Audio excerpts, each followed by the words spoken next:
Sabi nga nila, ang bawat kwento ay may katapusan. Pero paano kung ang katapusan ng kwento ay bitin?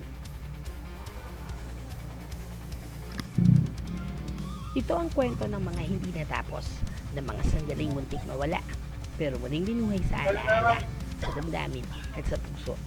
Welcome to One Ride, One Story.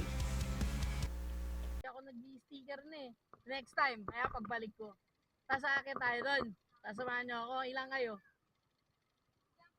Ay, wag di kasama yan.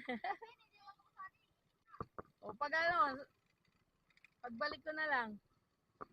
Pero dito, yung gusto ko yung ano, alam mo yung parang ano, pag tumambay ka, maglalagay ka ng duyan.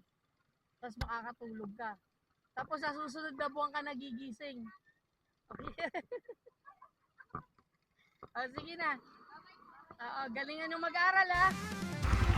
Sa mga unang episodes, nakilala nyo ako si Andy, isang rider na nangarap maglakbay, mag-vlog at magpatuloy sa kabila ng mga pagsubok. Ngunit sa bawat kwento, may mga hindi inaasahang hadlang kasama ang pangarap, narito ang paghihirap. Kaya kahit ilang pagsubok, tuloy ang rides. Today is a special day for Bulacan Custom Built Motorcycle.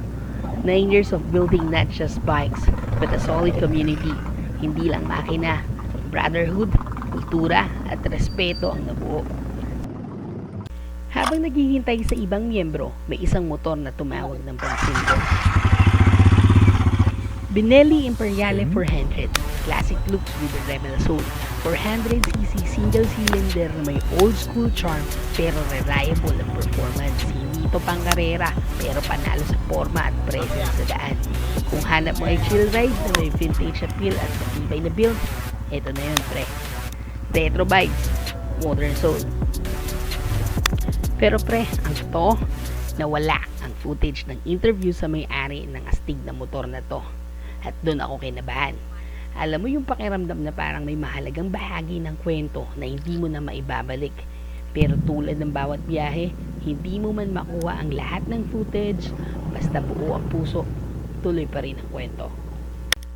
Sobrang daming umasa at naniwala na makakasama sila sa vlog ko. Pero wala akong nagawa. Nahihiya ako. And to be honest, natatakot din. Takot na baka sa susunod, hindi na sila lumingon sa camera ko. Baka isipin nilang paasa lang ako. Pero kung may isang bagay akong gustong sabihin sa kanila, pasensya na. At salamat, kahit sandali, naniwala kayo.